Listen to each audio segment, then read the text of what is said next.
we have a crisis in the world, tremendous crisis, and also crisis in our consciousness, in us.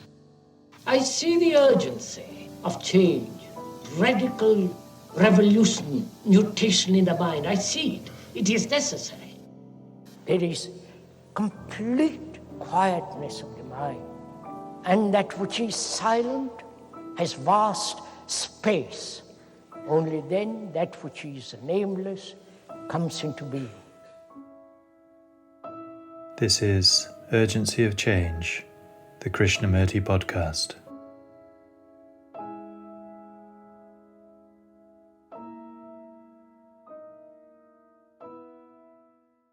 As long as you think about pain, you intensify the memory of it.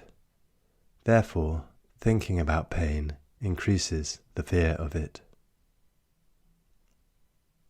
Hello and welcome to episode 175 of Urgency of Change.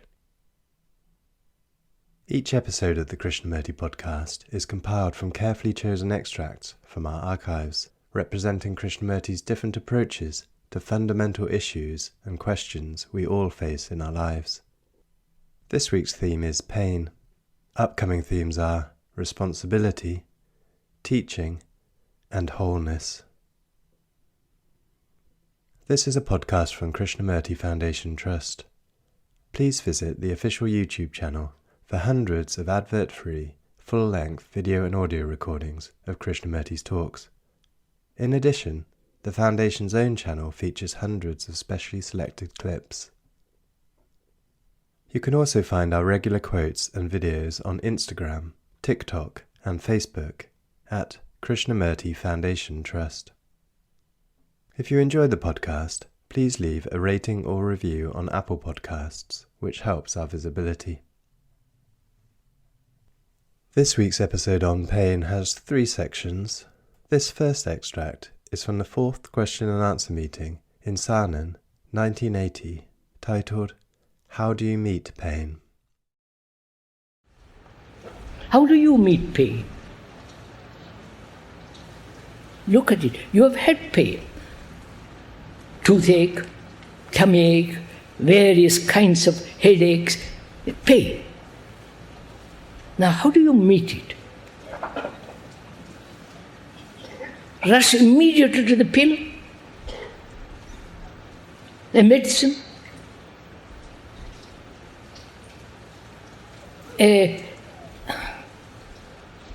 aspirin.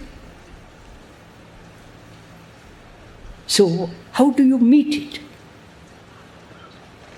All right, let's make it much more simple. How do you meet a noise?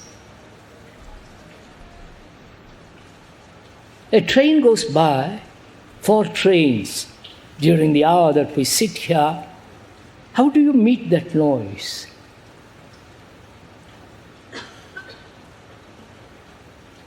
We are talking, thinking over together, and this train rushes by.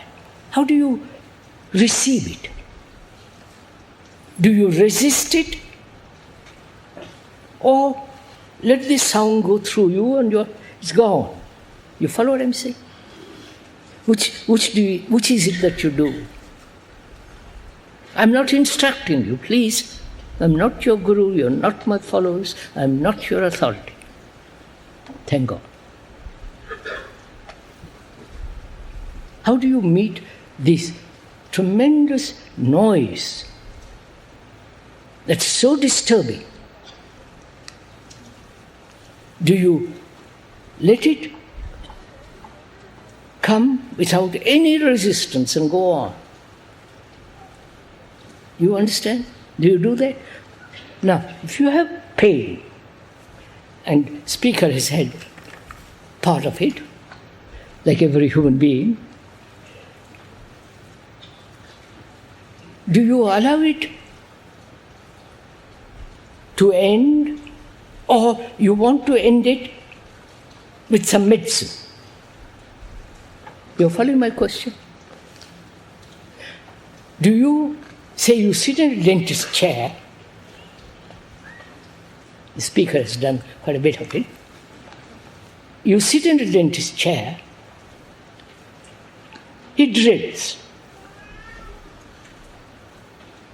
Do you associate the pain and identify yourself with the pain?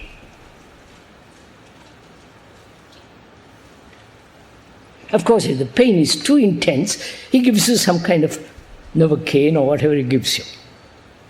But if it is not too unbearable, do you observe the pain without identifying yourself and say, my God? You follow what I'm saying? Which do you do? Is it immediate identification with the pain or disassociation and observing? When you have pain, you instinctively hold. If you are sitting on the chair, but if you don't identify with the pain, you can put your hands out quietly and bear it without too much. Which means, is it possible to disassociate oneself from the actual movement of pain?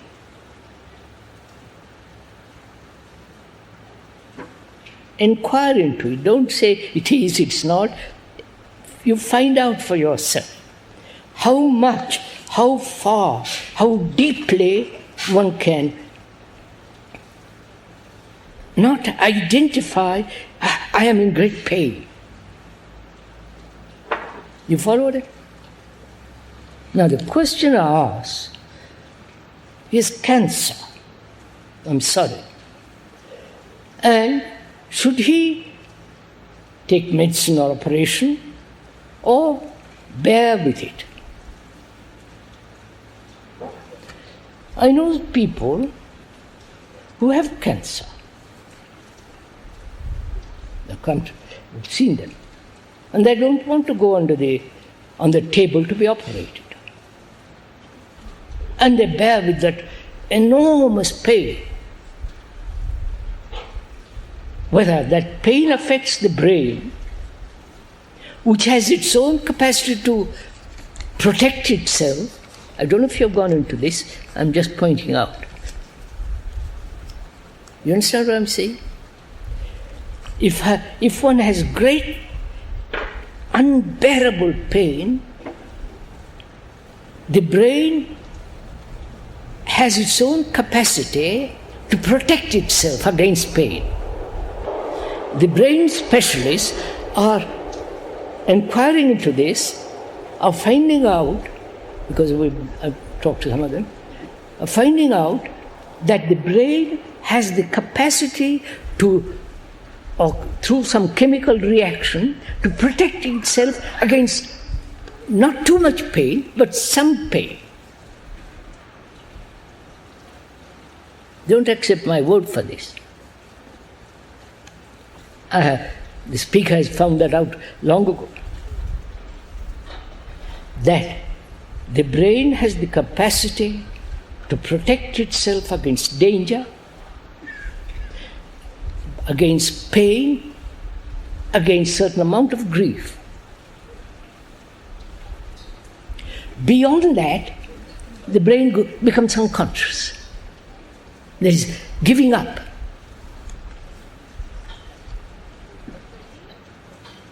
And the questioner says, what should I do? Right? How can the speaker decide this?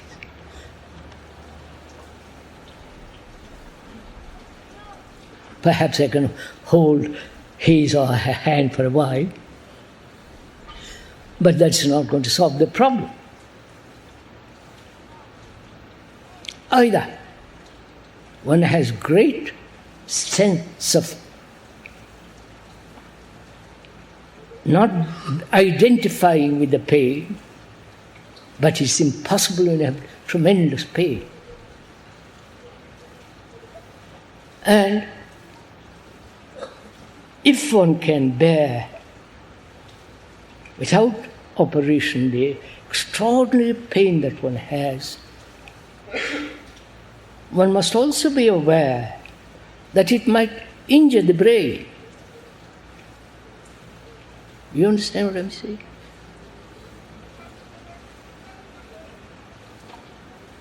Haven't you noticed this in yourself? That you can bear pain up to a point, which is the brain has the capacity to bring about some chemical responses which will safeguard it against pain.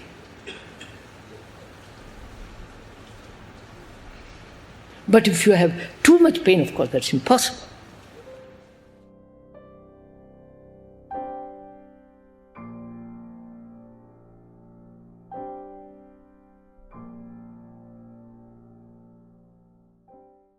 The second extract is from Krishnamurti's third talk in Bombay, 1971, titled Fear of Pain. So, we're going to find out, whether it is possible to be free of fear.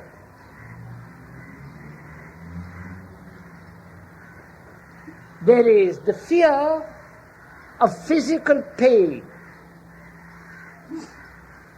right? You have had pain years ago or few days ago.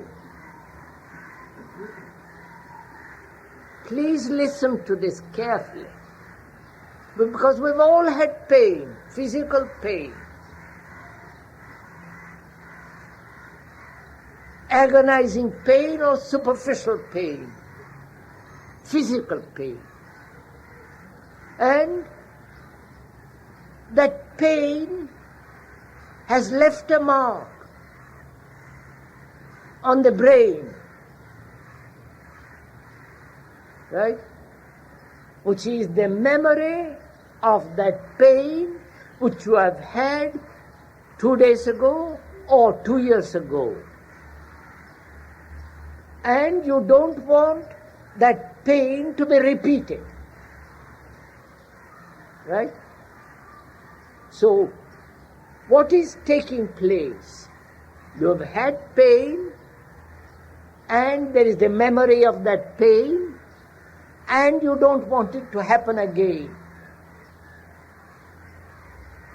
You're following this? What takes place then? Having had physical pain, you don't want it repeated, and the idea that it might come back, in that idea there is fear, right?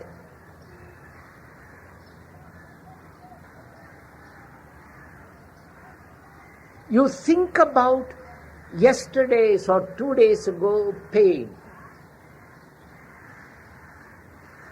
and you don't want it repeated. Thought, which is the response of memory, says, I don't want that pain again. Right? So physically, you cannot forget it. It is there. And as long as you think about it, you intensify the memory of that pain. And therefore, thinking about it increases fear of that pain. Right? You see that, don't you? Thinking about the past pain sustains that pain, and you may have that pain tomorrow, which is still the thinking about pain, and so thought says, I mustn't have pain. Right? So there is fear. So thought breeds fear. You've understood?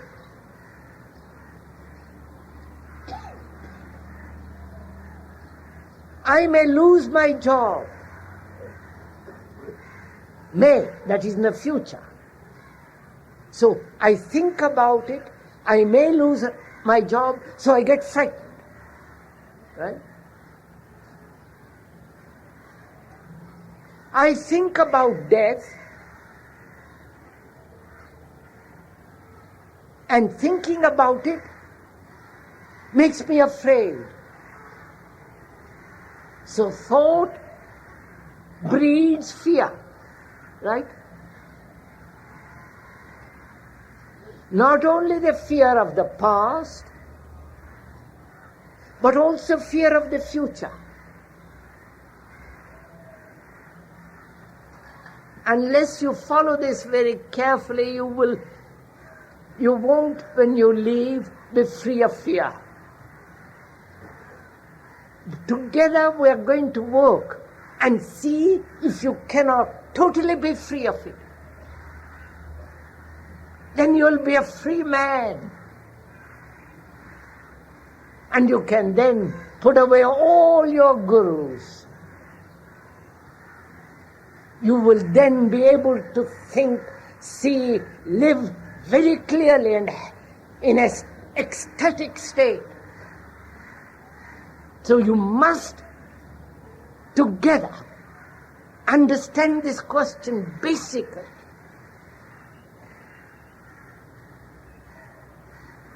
So thought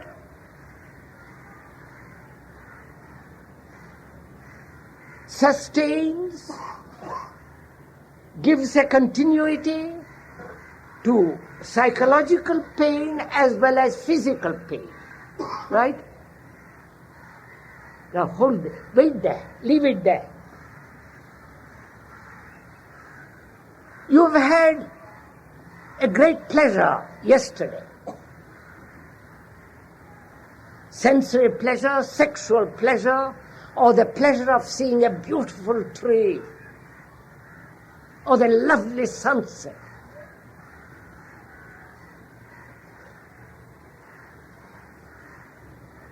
The sunset, the shape and the beauty and the dignity and the strength of a marvelous tree, the pleasure that you have had,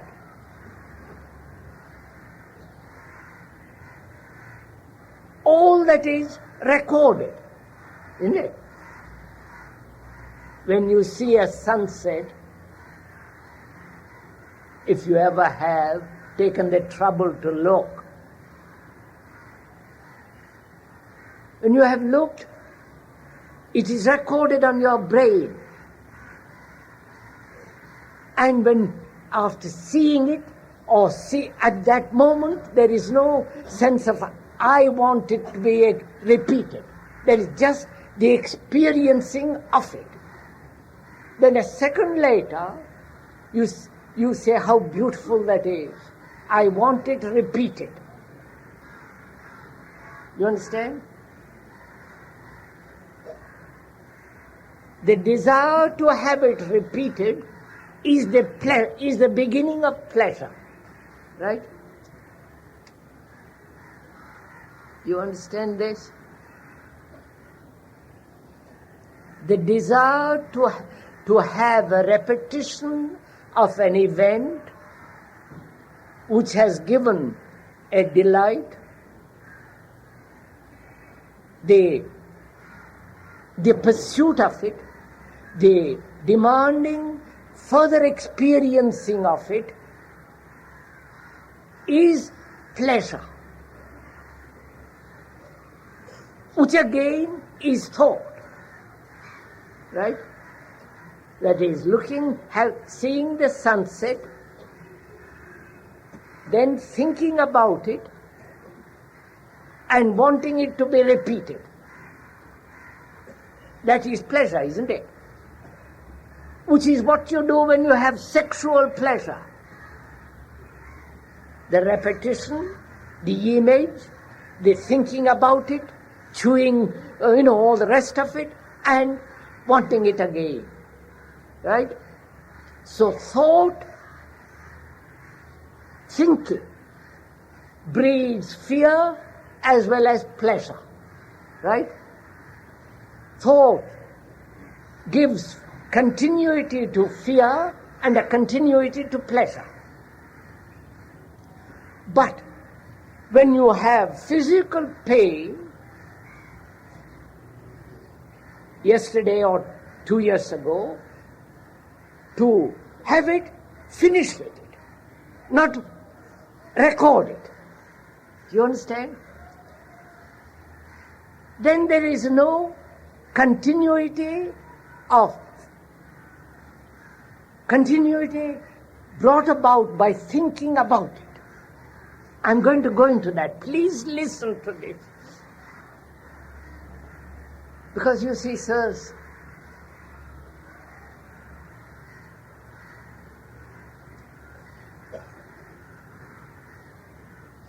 we are human beings, not merely animals. We have to live intelligently. We have to live a marvelous, beautiful life.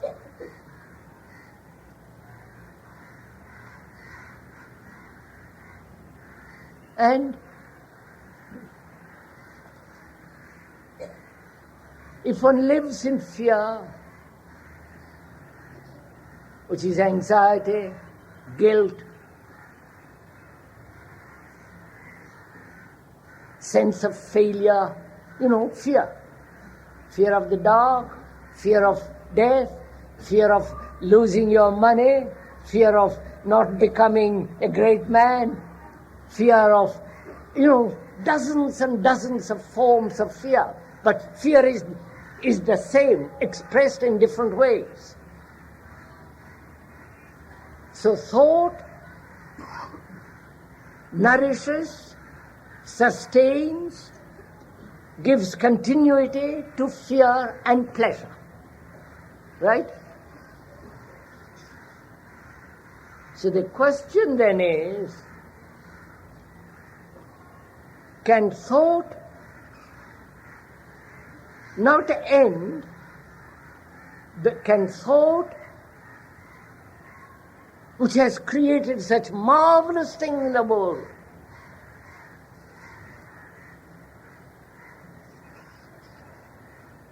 technology, all the marvelous medicine, science, what thought has done, and that very thought breeds fear, sustains fear and pleasure. You're following this?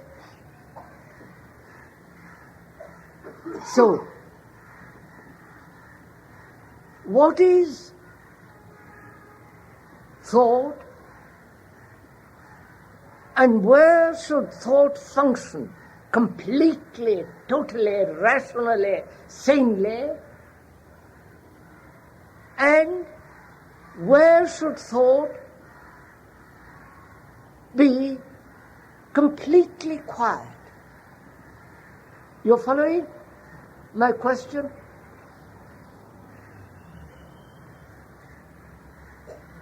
Thought is the response of memory, right? Which is memory, knowledge, experience, stored up in the brain, and that memory responds as thought. The memory, the intelligence, the knowledge which has created the rocket which went to the moon, which has created the most marvelous technological things, the atom bomb, the aeroplane. You follow? It has done the most extraordinary things. And yet that very thought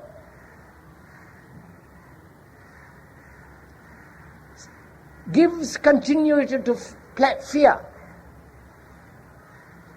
And that very thought seeks pleasure, and that very pleasure becomes fear. Right?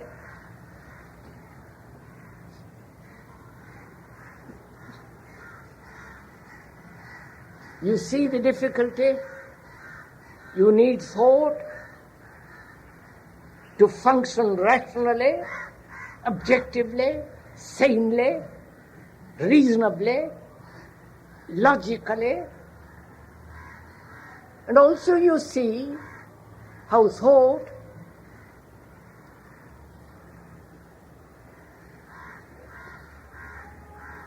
continues to go on with fear. Right? So I must find out why it is that thought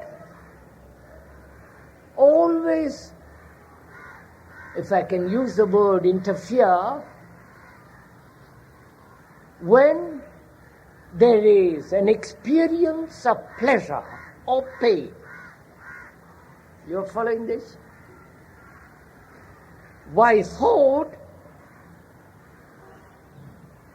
as one is experiencing something, either pain, physical pain, or psychological pain, why thought comes in and holds it. Right? Why? Are you asking the question too? You understand the problem, do you?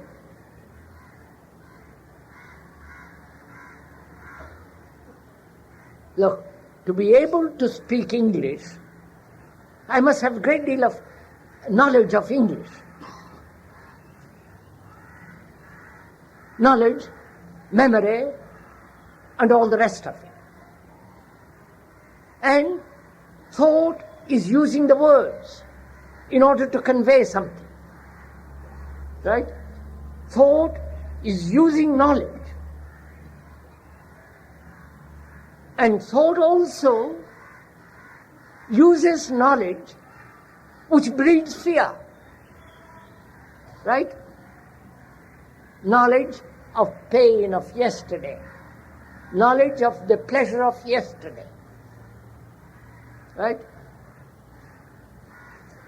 So the question is,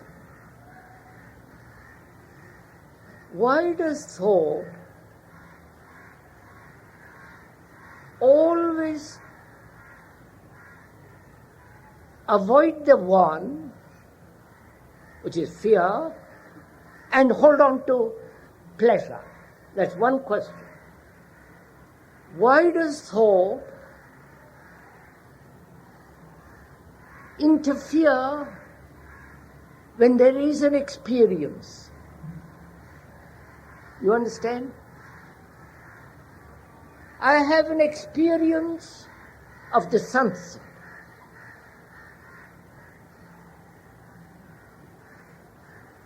And at that moment, there is no thinking at all. You are just looking at the beauty of that light. Then thought comes along and says, I want that repeated again tomorrow. Which is, knowledge as experience, which is pleasure, wanting to be repeated again. I've had pain, which is the remembrance of that pain, which is knowledge, and according to that knowledge, or depending on that knowledge, thought says, I don't want it. You follow? Thought is doing this all the time, functioning between pleasure and pain. And thought is responsible for both.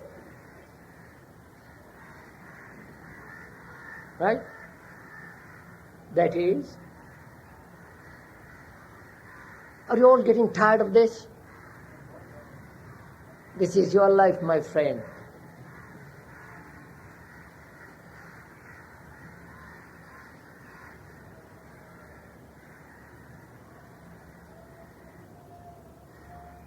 In this, there is no love. Pleasure is not love. Pleasure, desire is not love. We'll go into that if we have time. What love is.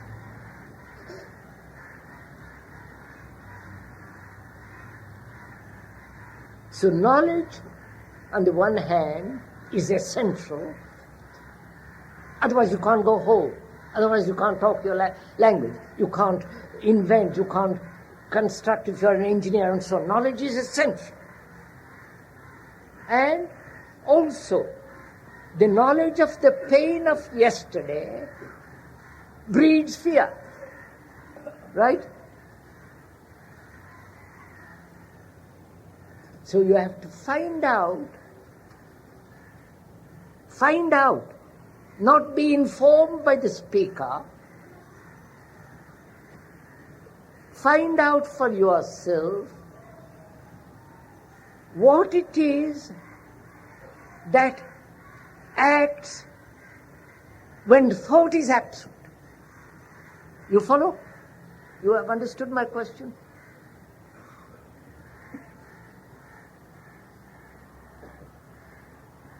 No, you haven't understood. Right.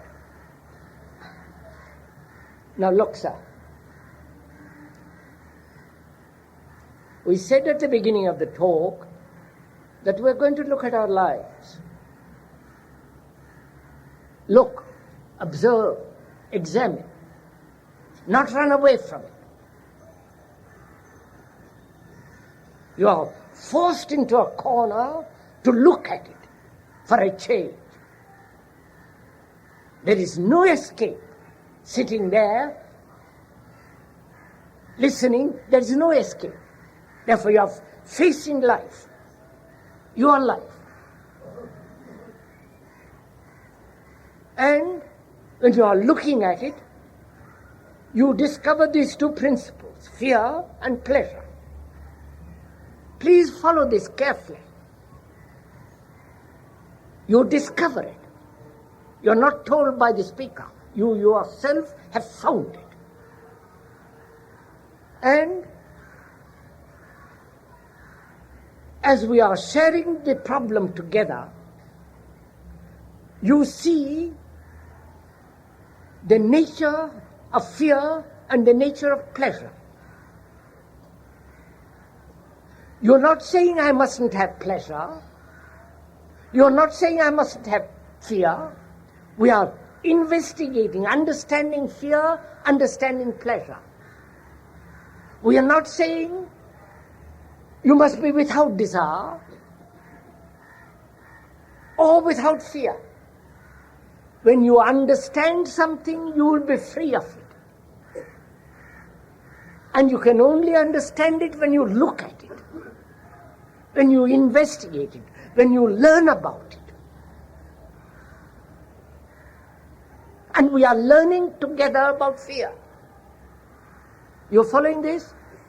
We are learning together about fear, as we are learning together about pleasure.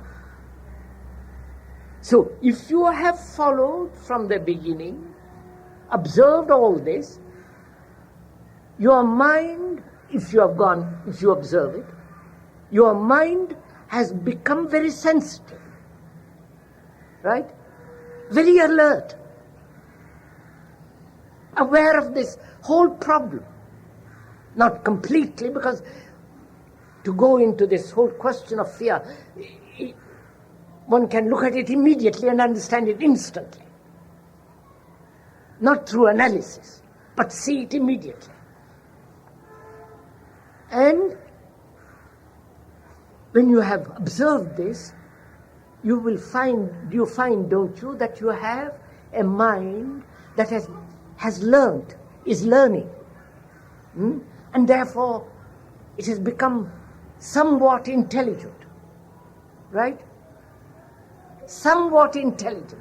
Because it's become sensitive about the problem, which before it has evaded. Now you are sensitive to the problem. of fear and pleasure. Therefore, you are learning about it. Therefore, the mind, please listen, the mind that is learning about fear and pleasure has not learned the thing before. It's learning now, not before.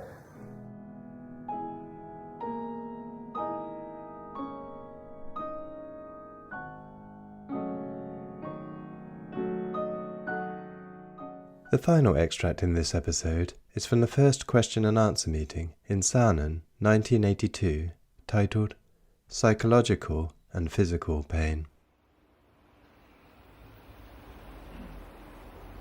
There are different kinds of pain. Physical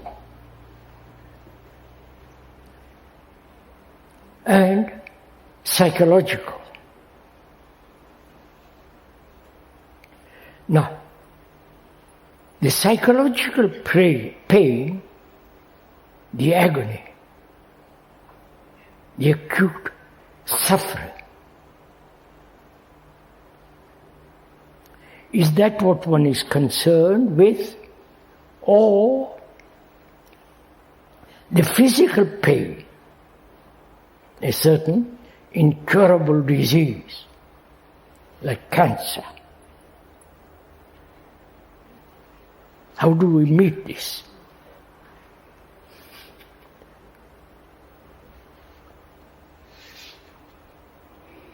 There are various drugs and so on to alleviate physical pain.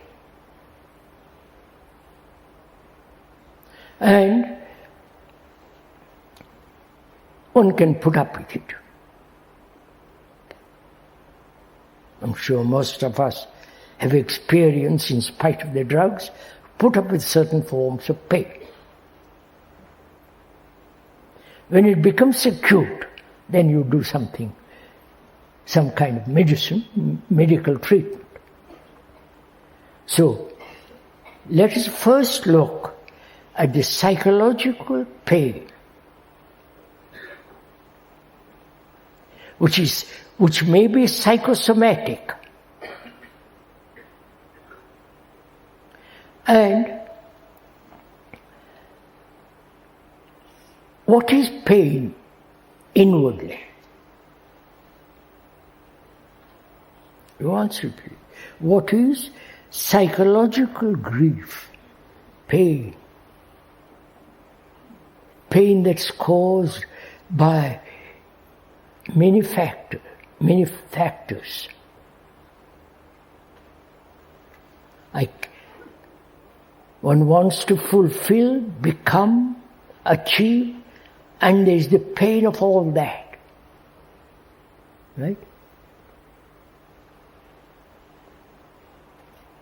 There's the pain of being hurt, being wounded by another. And most of us are hurt from childhood. And we carry that hurt all our lives.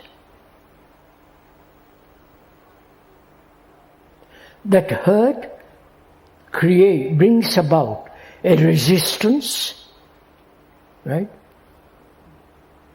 Resistance in my relationship, because I don't want to be hurt anymore. So I build a wall around myself, isolate myself, and that creates more fear. So I live with this hurt and fear and resistance all my life. That's one of the hurts that most human beings have. Is it possible not to have the pain of hurt? You understand? Which is not to be hurt at all, psychologically. Right? What is it that is hurt? Look at it, please. Go into it yourself. When I say, I am hurt by what you have told me, what you have said, what is it that is hurt? The me, right? What is that? What is the me which is hurt?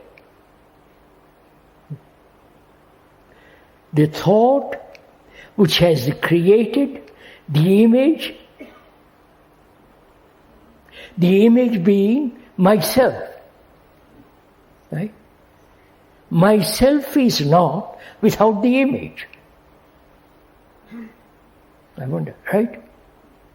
I mean, many images. So, is it possible to live a daily life without the image which is me? Go into yourself. You understand me? The image is getting hurt. The image is causing pain. The image is created by thought through various incidents, accidents, and so on. That image, with all its complexity, it isn't just an image, is hurt.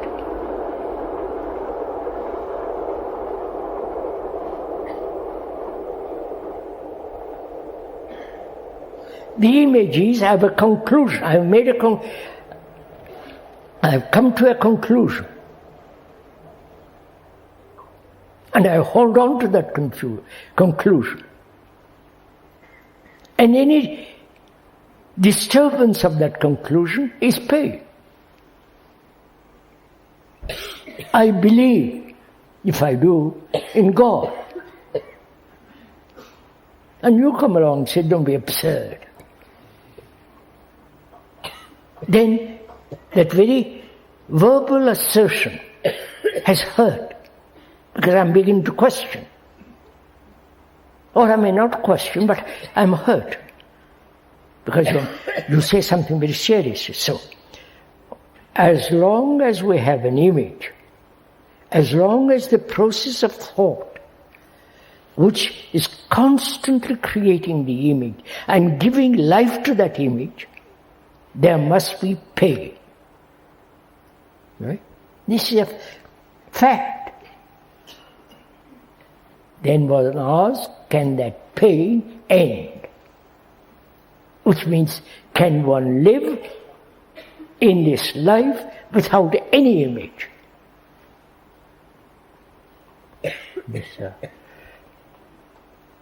This is not an intellectual conundrum, puzzle. This is our life. I am British, or Indian, or whatever it is. And it's very important to hold to that image.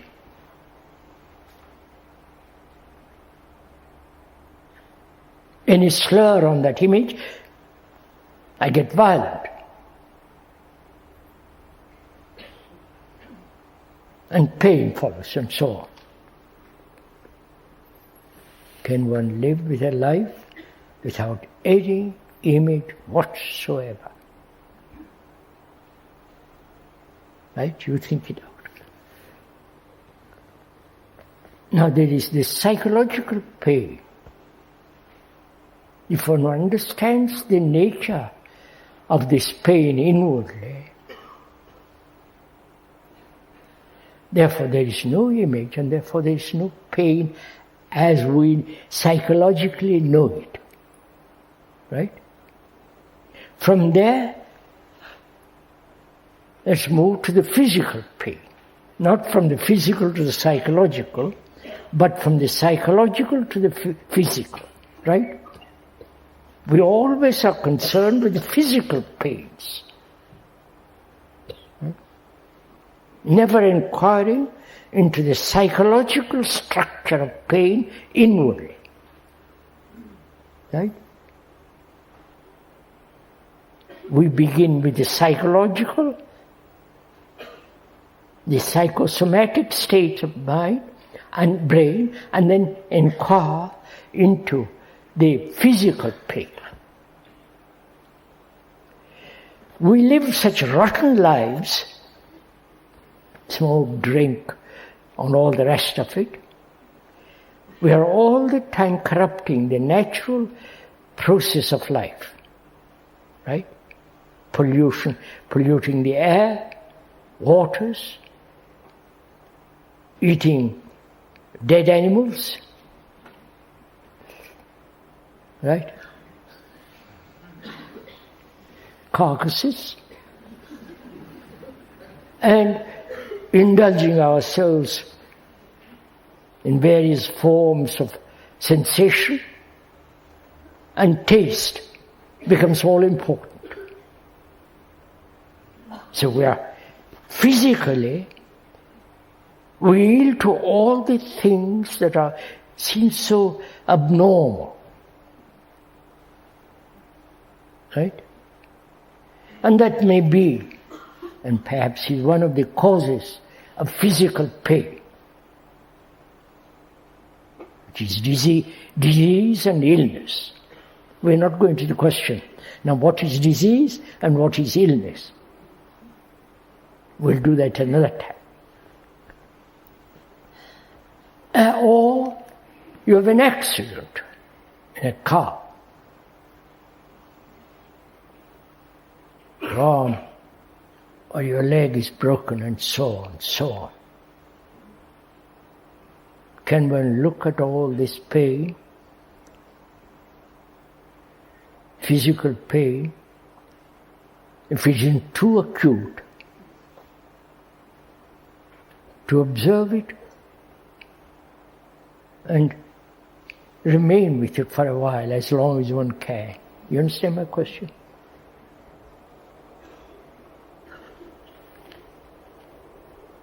Do we accept physical pain, or we're always trying to get rid of pain?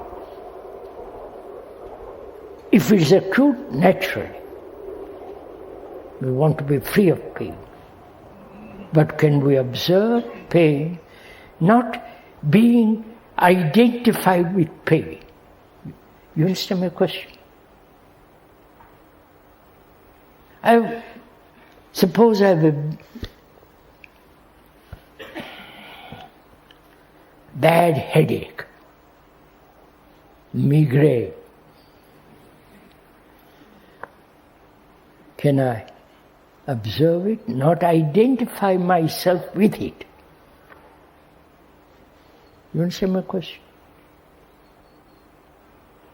Or we say, my God, I've got such an awful headache, I must do something about it.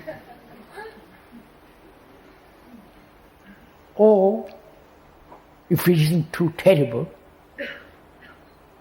can one be free of all identification with that pain? Right? Inquire into it, find out. So, in all this, what is important is to approach life with intelligence.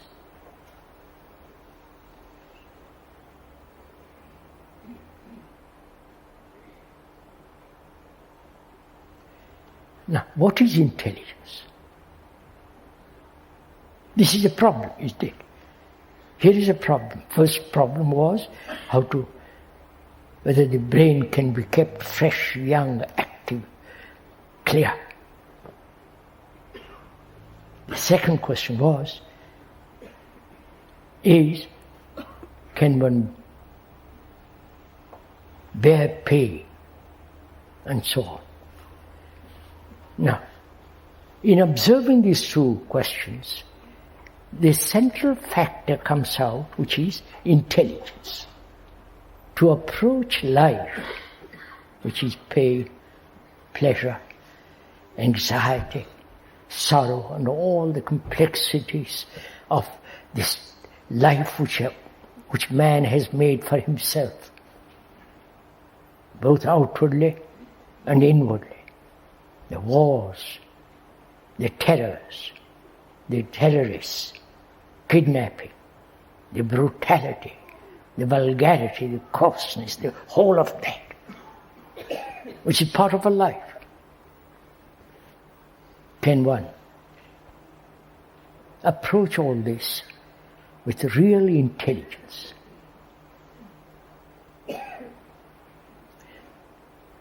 So let's inquire, what is intelligence? Right? If you are not tired.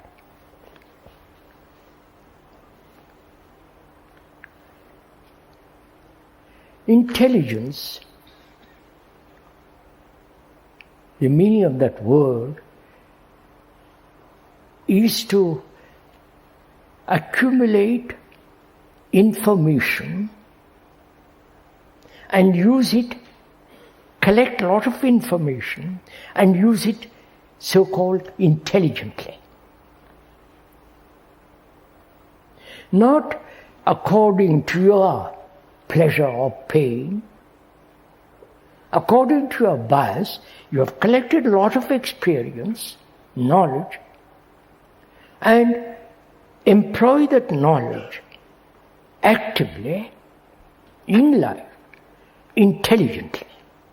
Right? That intelligence is not personal, because you accumulate a lot of information.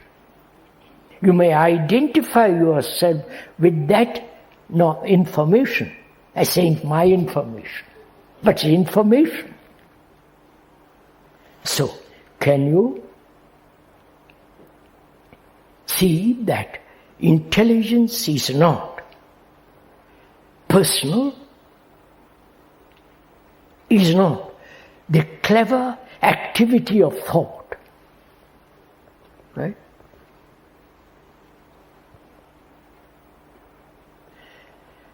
When we enter into the world of technology, there is a vast accumulation of experience, knowledge.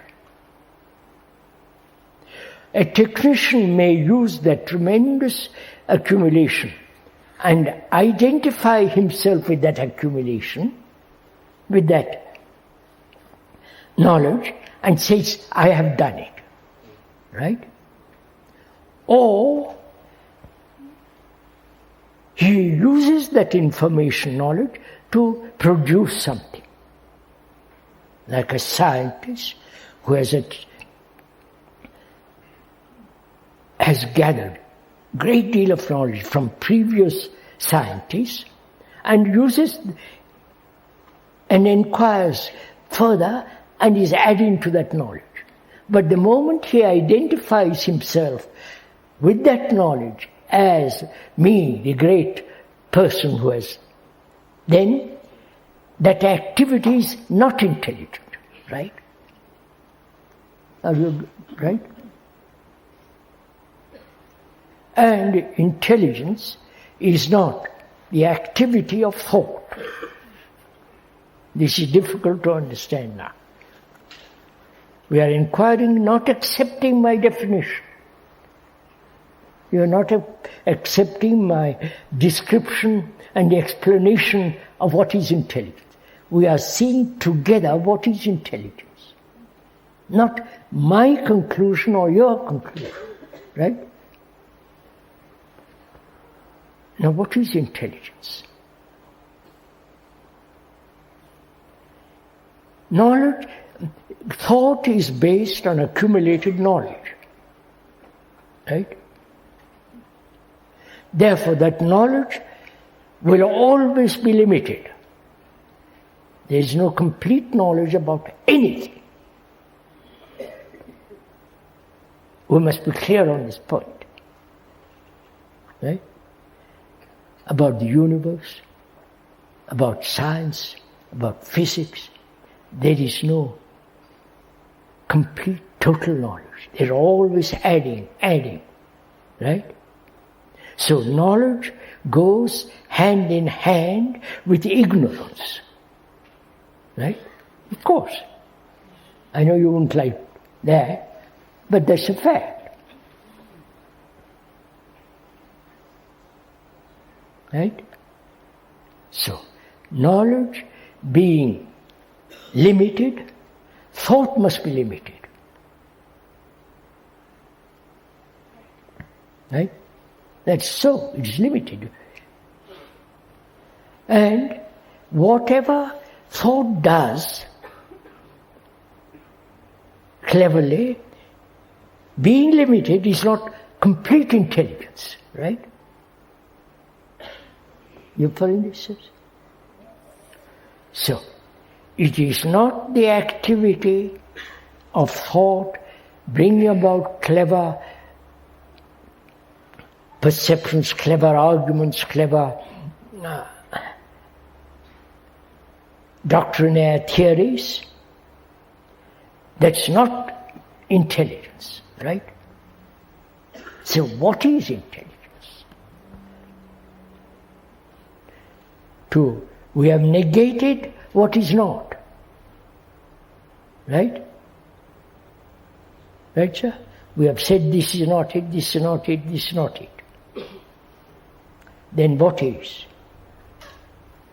If you discard all this, what is not, which is also to see the false as the false, right? To see the truth in the false, right? Which is another form of discarding. So, if you discard all this, which includes time, right? Because accumulation of knowledge is time. Right? Then what remains is intelligence. Right?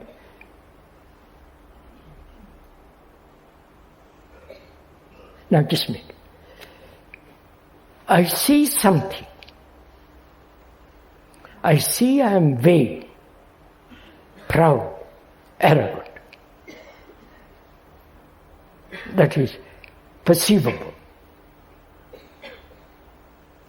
Now, to take time to dissolve it, if one wants to, that is, I will take time not to be arrogant. Is that an intelligent action? Because I have allowed there time. I'm vain. I'll play with it for a while. I like it. I know it is absurd, but I like it. I carry on. And I hope someday it will end. Which is, I perceive, I'm aware that I'm vain, and I don't act immediately. The immediate action is intelligence. You understand this clear? When I allowed time to dissolve or put away my vanity, then the action is not intelligent. But to perceive and act immediately is intelligence. Right? Which is not to allow time to come between the perception and action. Right? So you can go into this fact of what is intelligence. Right? Look at another factor in this. What is love? We all use that word very freely.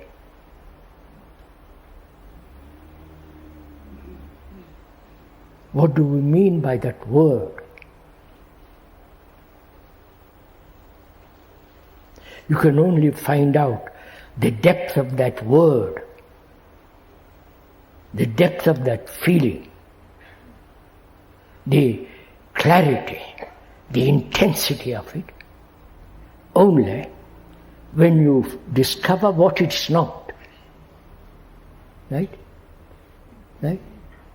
It is not jealousy. Right? Would you agree to that? I love you. Do I? I love you. And I mean it. When I say I love you, I mean it. I love you. Has that love any motive?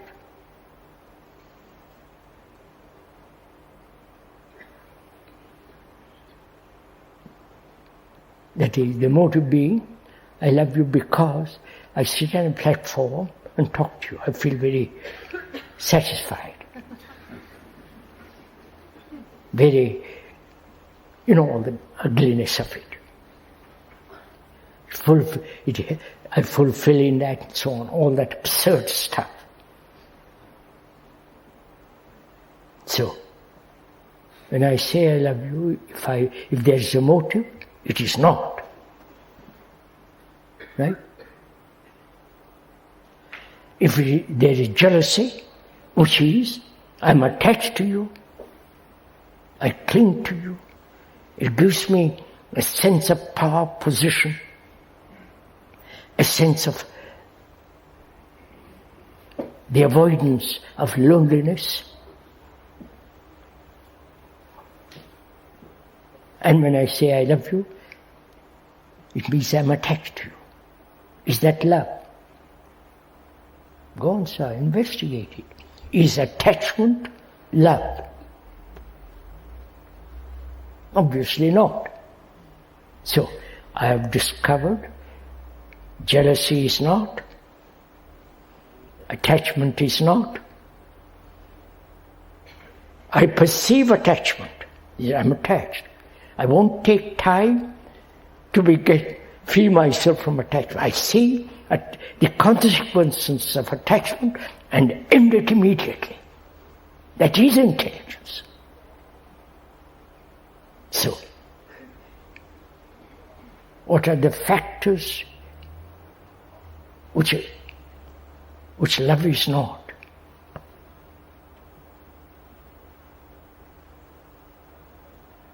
We say jealousy, attachment,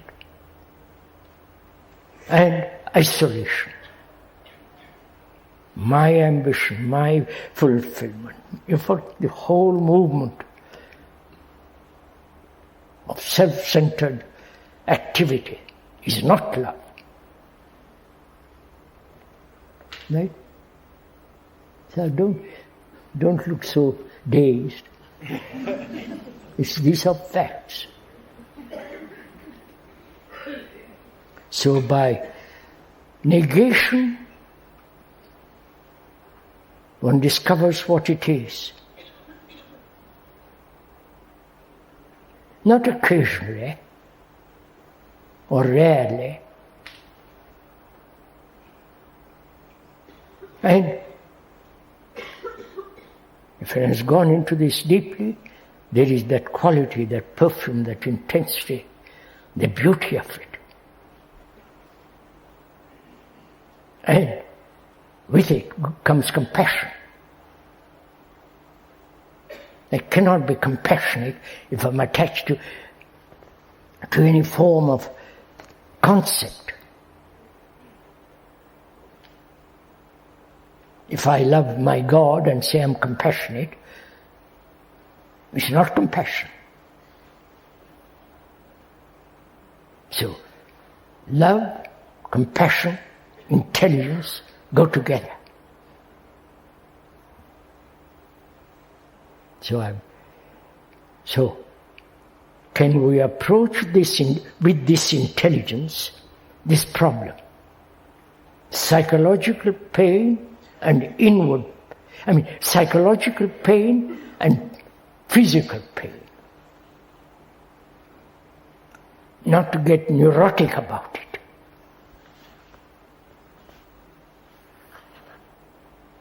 Not to be constantly occupied with one's own pain. Creating all kinds of psychological problems.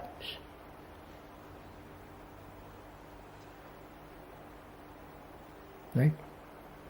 So, at the end of this conversation,